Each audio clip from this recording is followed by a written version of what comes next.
All right, folks, we have some major breaking news. Another Epstein bombshell has been dropped on Donald Trump and his administration, revealing many of their lies surrounding this Epstein saga. The Wall Street Journal had some exclusive reporting earlier today that you might have already seen, where they reported that the Justice Department told Donald Trump in May that his name is among many in the Epstein files. As I mentioned, you might have seen this article by now, but I do want to provide you an update on the story. Democrats are already taking action to get these Epstein files, release them to the public, and be transparent. So I want to dive into all of this with you right now, but I think we absolutely have to start here. One of the most important videos given this new reporting, where back, not even that, I was going to say back in June, recently, Donald Trump was asked by a reporter, did Pam Bondi tell you your name appeared in the Epstein files? And Donald Trump lied to their face, saying, no,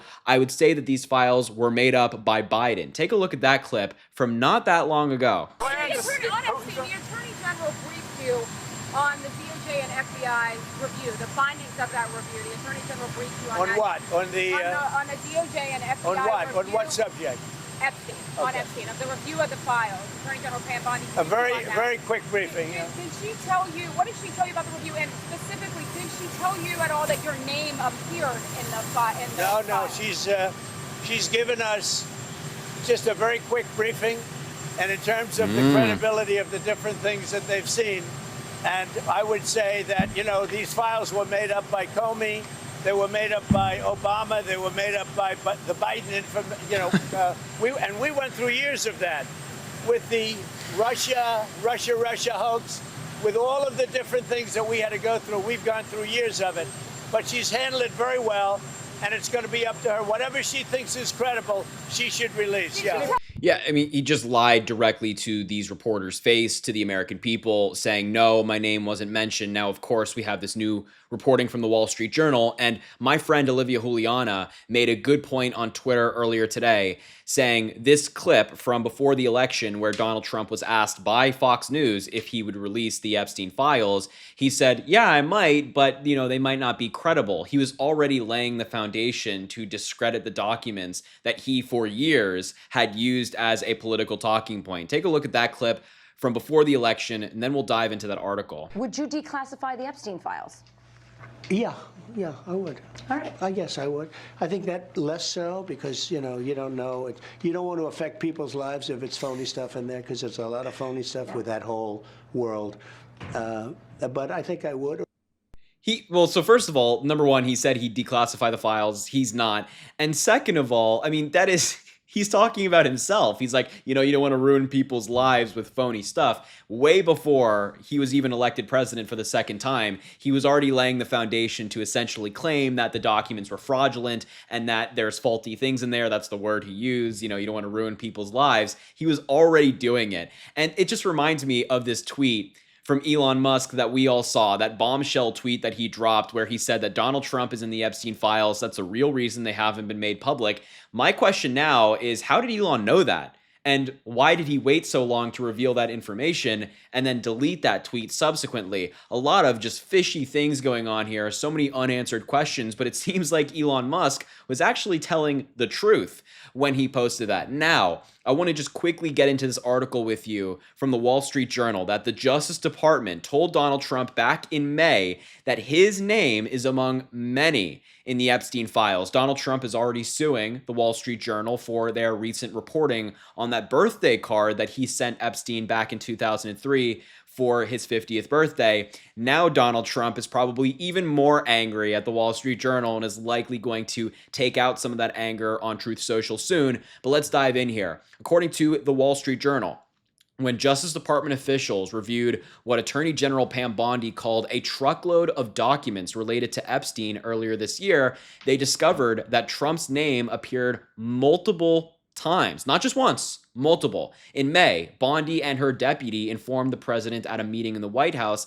that his name was in the files. Many other high-profile figures were also named, Trump was told. Being mentioned in the records, of course, isn't automatically a sign of wrongdoing, and that does remain true. Just because somebody's name is in the files doesn't automatically mean they did something bad, but it's just a little bit different with Donald Trump, who, of course, has all of these really gross, weird pieces of reporting with him and Epstein, the parties they held together, the things they did together, the things they talked about together. It's just far deeper for Donald Trump than, say, somebody who just accidentally came into contact with Epstein when he was alive, right? The officials said it was a routine briefing that covered a number of topics and that Trump's appearance in the document wasn't the focus. They told the president at the meeting that the files contained what officials felt was unverified hearsay about many people, including Trump, who had socialized with Epstein.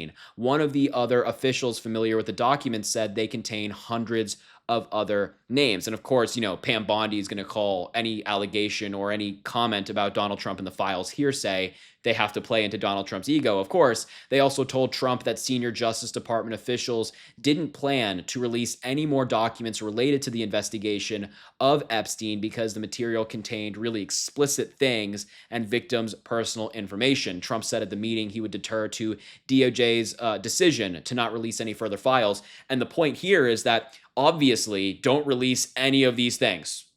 Don't release explicit material involving children. Don't release victims' names. But all of those things can be redacted or just not released at all. Like, nobody's asking for videos of the actual things taking place. We just want to have some transparency. We want to know about the investigation and anybody connected to it.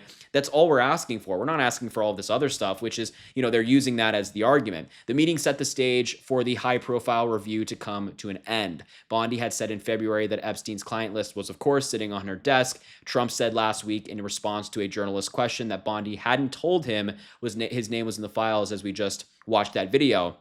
The administration didn't publicly announce the decision until weeks later on July 7th, when the DOJ posted a memo on its website. The statement, which was unsigned, stated that a thorough review had turned up no Epstein client list, no evidence that would lead to an investigation of uncharged third parties, and no additional documents. Typically, the FBI doesn't disclose materials that aren't related to a charged offense. Quote, "This is another fake news story, just like the previous story by the Wall Street Journal," said Stephen Chung, who's the White House comms director for the Trump administration. In a statement to the Journal on Friday, Bondi and the Deputy Attorney General, Todd Blanche, said nothing in the files warranted further investigation.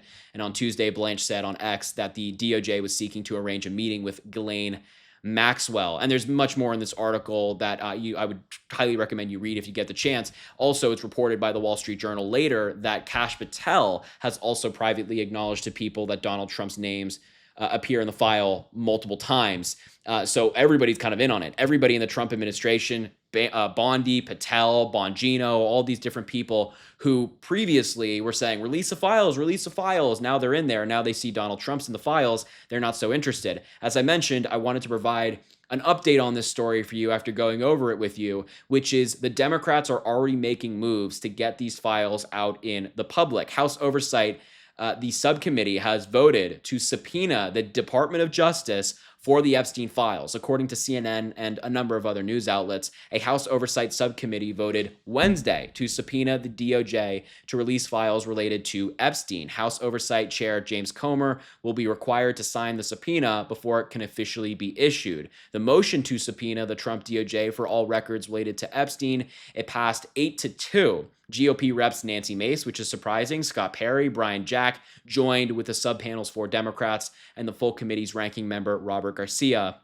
to approve the subpoena in defiance of the House GOP leadership, and Rep. Summer Lee, the subcommittee's top Democrat, had offered the motion. So this is great. They're already making moves to get these files out in the public, along with other things that Democrats are trying to do, such as forcing a vote in the House of Representatives to basically demand that the files be released, force Attorney General Pam Bondi to post them on a website within 30 days of its passage, which is huge. Now, Mike Johnson has essentially shut down the House of Representatives until September to prevent these files from being released. Now we know why, because Donald Trump's name is in them. But regardless, Democrats are making moves to get them released to the public, and I think it's fantastic, especially with this news that we got today, especially of everything that's coming out about Donald Trump and Epstein. Now more than ever, it's necessary for these files to be made public and for us, the American people, to see them. So anyway, I just had to show you this reporting from the Wall Street Journal. Thank you so much for being here. I really appreciate it. Make sure to subscribe to the channel down below. It goes an incredibly long way.